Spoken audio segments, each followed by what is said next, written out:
Welcome to another edition of This Week in Wabash. We're going to talk to Chantel Crabtree, MSD Schools. She's a senior at Southwood.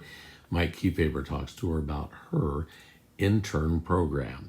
Also, Bev Ferry talks to us about more things from the Living Well in Wabash County Senior Center. Plus, we'll find out from Marketplace and the intern down there about what's going on these days. Farmers Market starts on Saturday.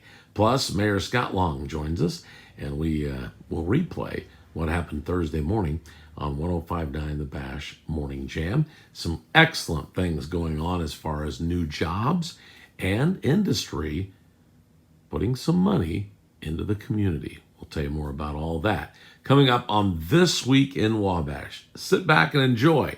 I'm Wade Weaver, your host. Thank you so much for tuning in. Share this video, would you please? All right, today at MSD of Wabash County, we have with us Miss Chantel Crabtree. Good morning. Morning. Welcome, and we're glad that you're here today. So tell us a little bit about yourself. You're a senior here at Southwood Junior Senior High School, doing some neat things, and so tell us a little bit about yourself. I've gone to Southwood since I was in kindergarten, so I know everybody here. I do student congress, senior class cabinet. I work at B&K and Wabash. I played softball for 3 years, and I was heavily involved with like the student section. Great. So some leadership roles and some different things that you're doing. That's good. So tell us a little bit about some of the highlights. You know, you mentioned different things, but give us maybe one or two highlights that you've had here at Southwood. Ooh, there's too many. Definitely the senior trip this year. That one was really fun. We were there in Tennessee for like 4 days, I think.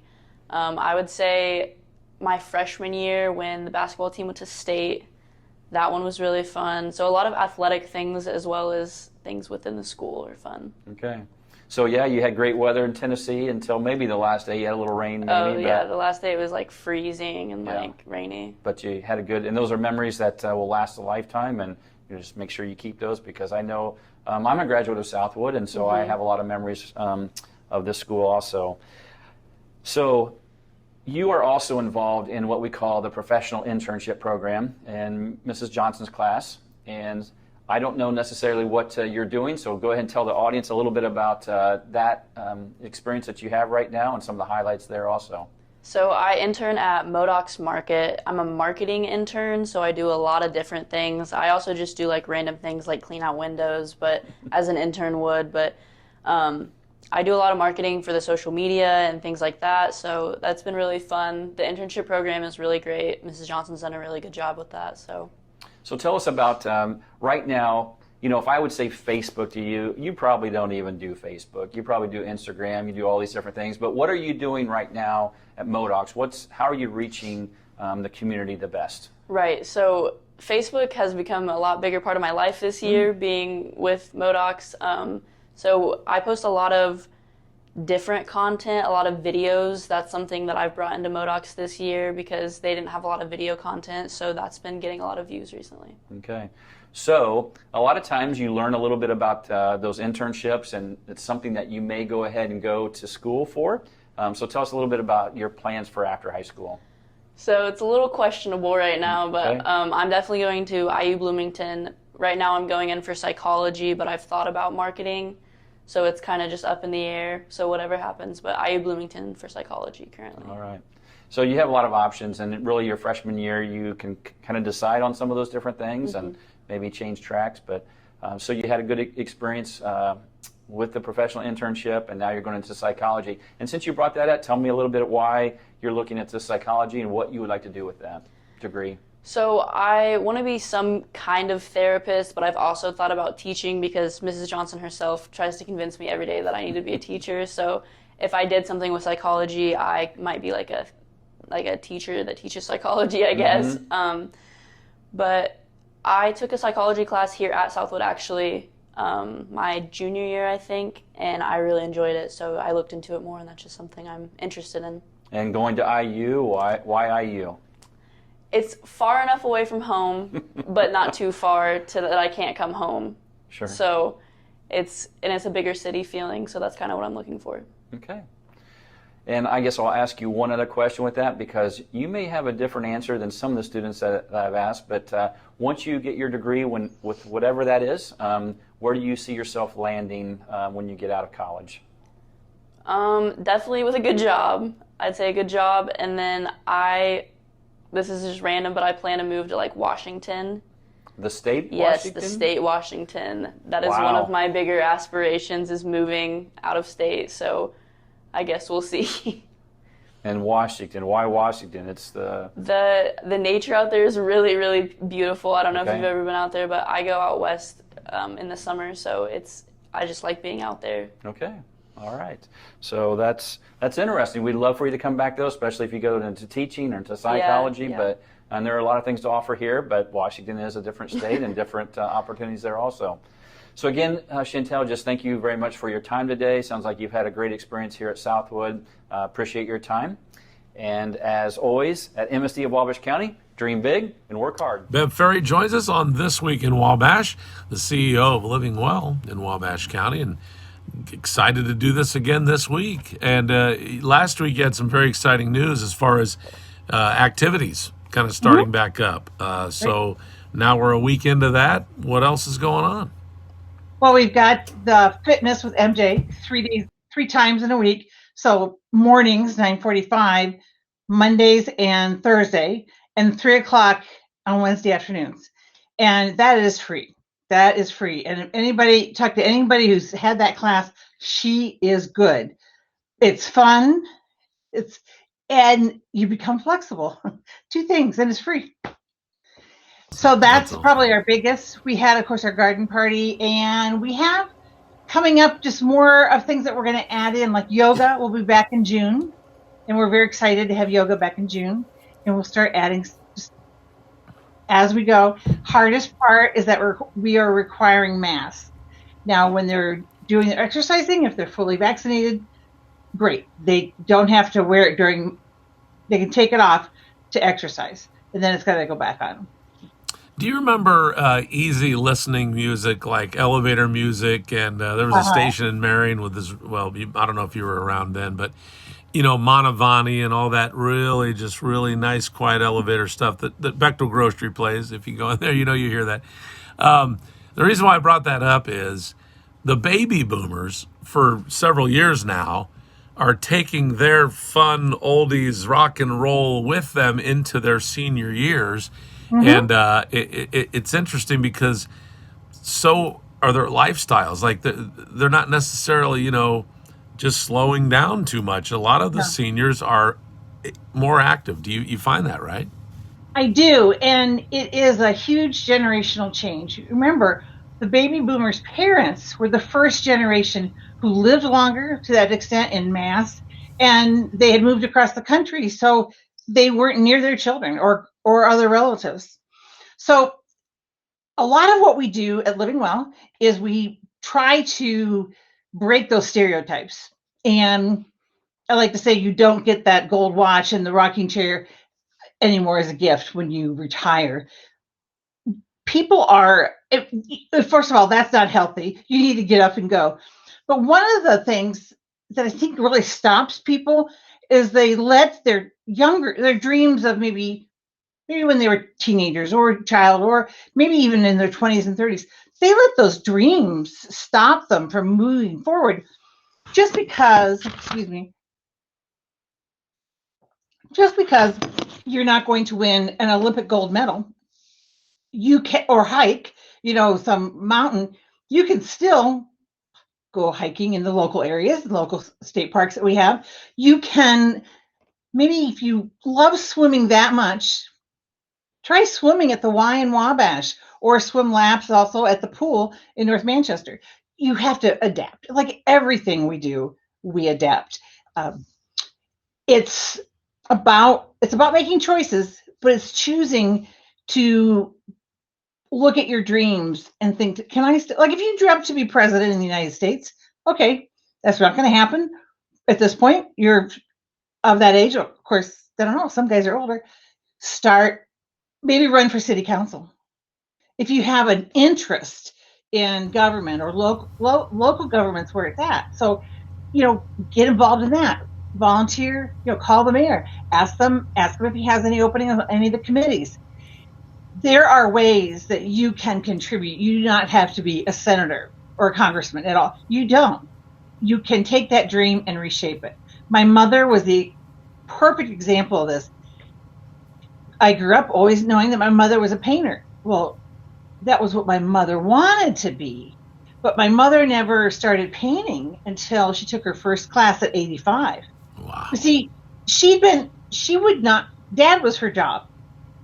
And even though they no longer lived at home and they had all kinds of help, Dad was her responsibility and then when he died, she took up painting because her responsibility was no longer there. Now, there are people who are caregivers. There are people who are raising their grandchildren. There are people who have gone through major physical changes because of illness or accident. Hey, it's Carly from Wabash Marketplace, and this Saturday, May 15th, is the opening weekend of the Farmers Market for the 2021 season. So I'm here to tell you all the vendors that are going to be down this Saturday, and let's get in the video and I'll tell you what's happening. If you aren't sure where the Farmers Market is located, it is in the Honeywell Center parking lot off of Cash Street. There's going to be many farm fresh items at the farmers market this weekend, like My Dad's Sweet Corn, Busy Bees with their amazing honey, Sisters Jams and Jellies, River Ridge Farms, and they'll have various fresh produce items, and Dowd's Orchards, Cordisberry Farm with their fresh berries, and Hill and Dale with their organic meat. Charlie's Hoops and Coops will be at the farmers market this Saturday, and they'll have farm fresh eggs. Make sure you skip breakfast at home on Saturday morning because there's going to be many food options that you can enjoy at the farmers market, like Joan's Cotton Candy. She'll have cotton candy and popcorn. It's so good, by the way. Bring your dogs down to the farmers market. They are always invited and loved dearly by everyone there. So Weston's Canine Bakery can give your dog a treat. They'll have dog treats for sale and also little doggy bandanas you can take a look at. Emmett's Paddy Wagon that you may see at First Friday sometimes will be down Saturday morning to serve you some great food. And MJ's Farmhouse Creations will also be at the farmers market. Dakota Parker will be at the farmers market having some live music for you to enjoy. There are many crafts and homemade items that will be available at the farmers market for you to look at and enjoy, like Taylor Kay. She will have t-shirts and scrunchies, and they are adorable. And Morning Glories, they're known for their spices, their garlics, and like their mixes, and as well as tea bags. So check them out. Small Onion Studio will have pottery on display and for you to purchase. Jimmy Langford will have metal art designs. They're super cool. R&P Bling will have jewelry available for purchase. So there's going to be plenty of vendors on Saturday at the farmers market. Make sure you come down and help us celebrate opening day from 8 a.m. to noon. Let's talk about what's going on in the community. Let's go back to Monday night, the city council meeting that folks can always zoom in on, right? Everybody's allowed to look at it. Yeah, Heller. We have them the second and fourth Monday of every month, Wabash City Council meetings. And Monday night's meeting, we had, some compliance with statement of benefits on previous tax abatements that were awarded to Owens Corning. And then we had Wabash Castings come in, which was recently purchased by Wisconsin Aluminum Foundry. First part of April. I think April 1st was closing on that. And they're getting ready to make a huge investment out there at that plant, about $7.5 million. They came in the day they completed the transaction, and the employees all received an hourly wage increase. The company is 112 years old. It's family owned. So it was good news. When they reached out to me and said, "Hey, we're gonna buy this plant and we're gonna do some good things in Wabash," and kind of diversifying what they're doing out there as far as what they produce and manufacture, getting away from some automotive stuff and trying to. They're going to start making some 21-quart aluminum pressure cooker pots out there that apparently are very, very popular, and you can barely find them online. Yeah, especially with COVID last year. People started growing gardens and canning more, and I believe these are under the name All-American cookers.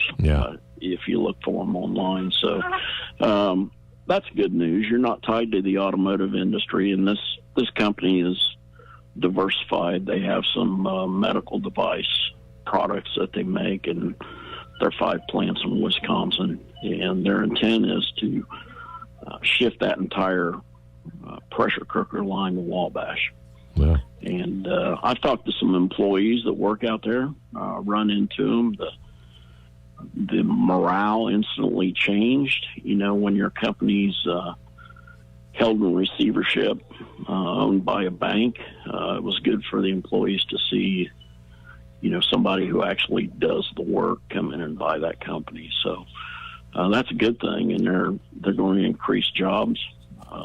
They're projecting 80 new jobs, and they've already added almost 40 since April 1st out there. That's awesome. And they raised wages the day they walked in. Yep.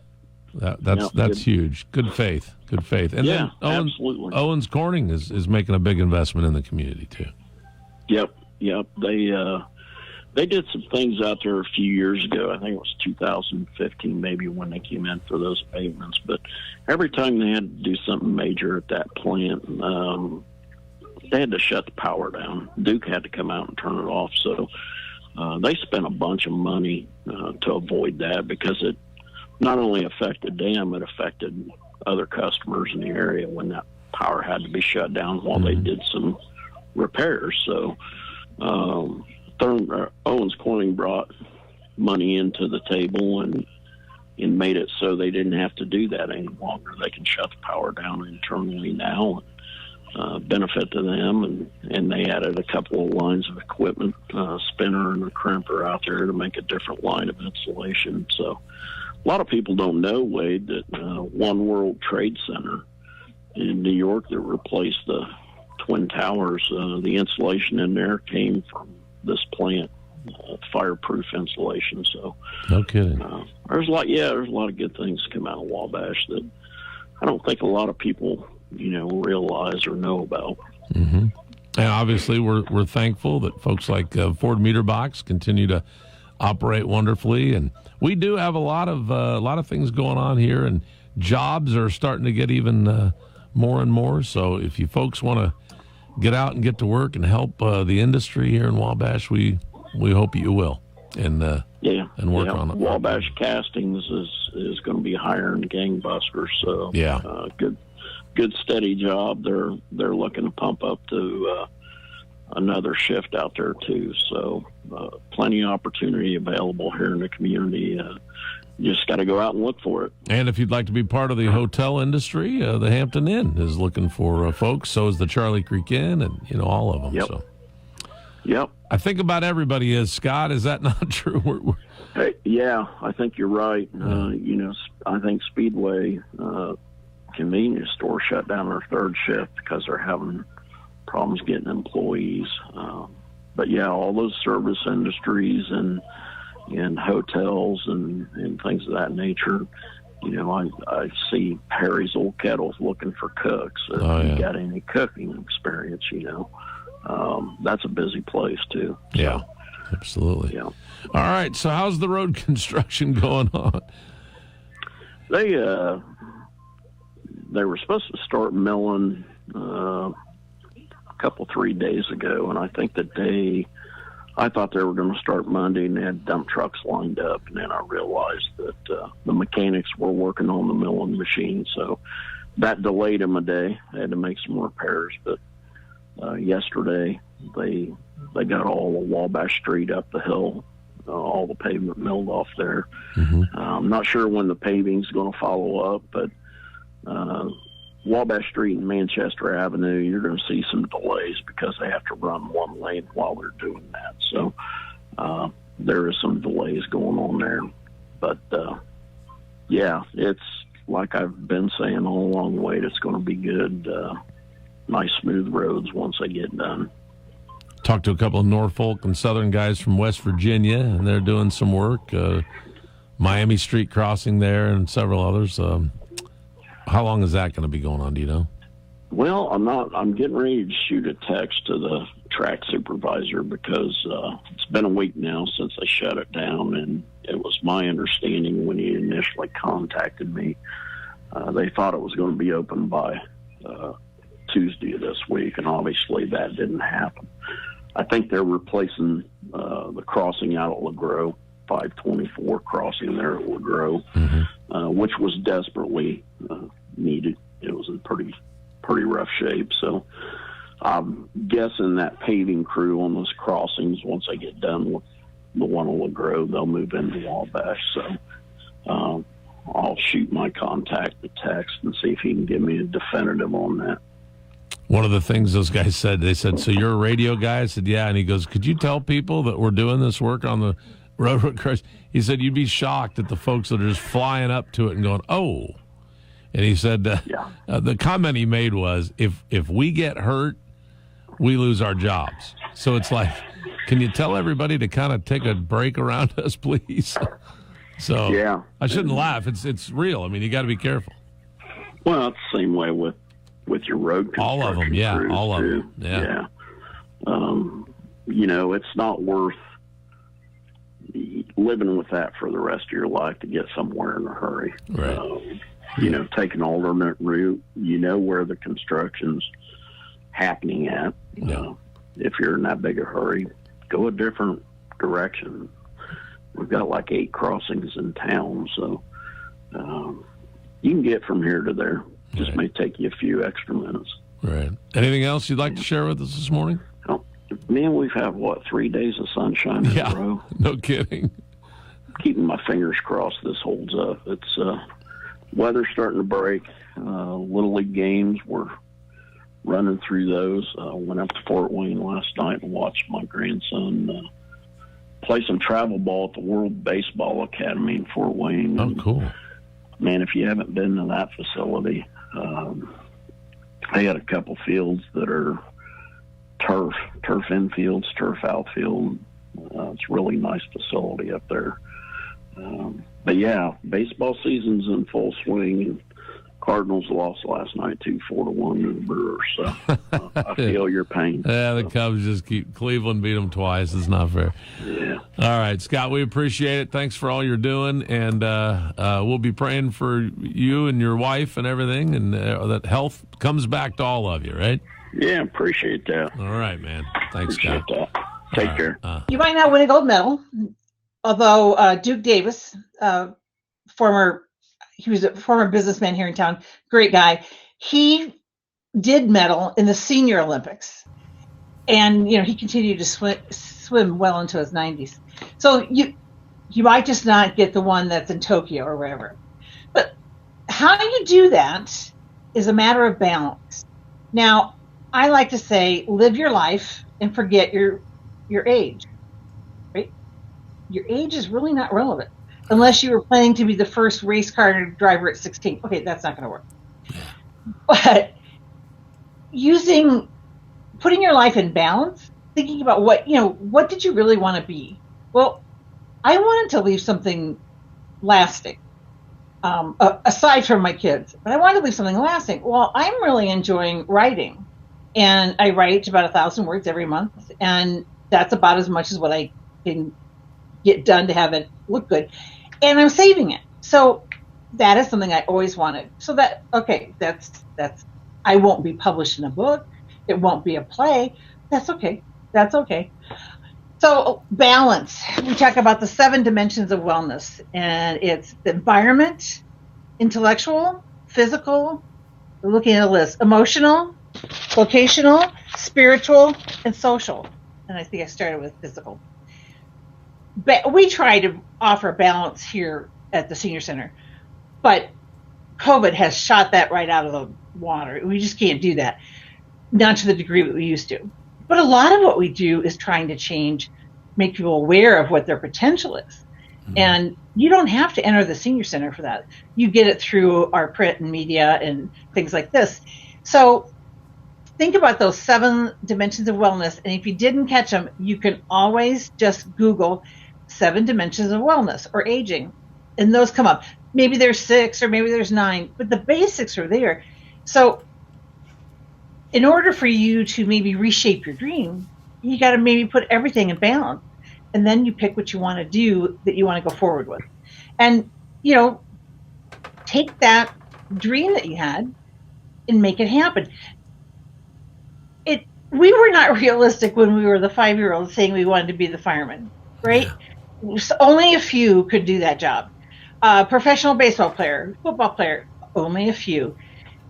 But if you live your life and forget your age and look at making your life balanced, you can make the most of maybe your dreams. So maybe you can't be that professional baseball player.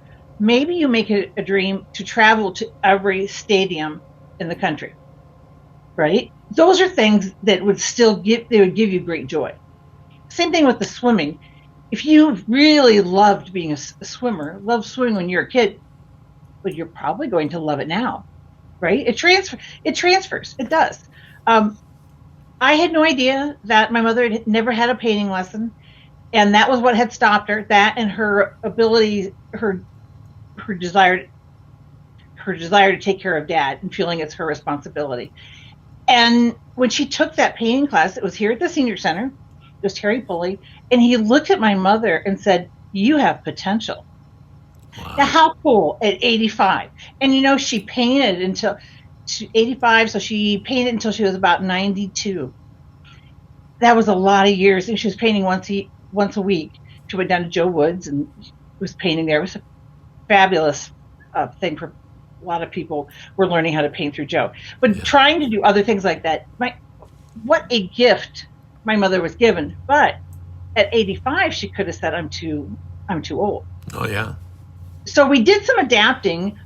Joe and I, we got a fishing ballast, the weights. We made a ballast. So at the end of her paintbrush, there was some weight, and it helped her because her hands were shaking.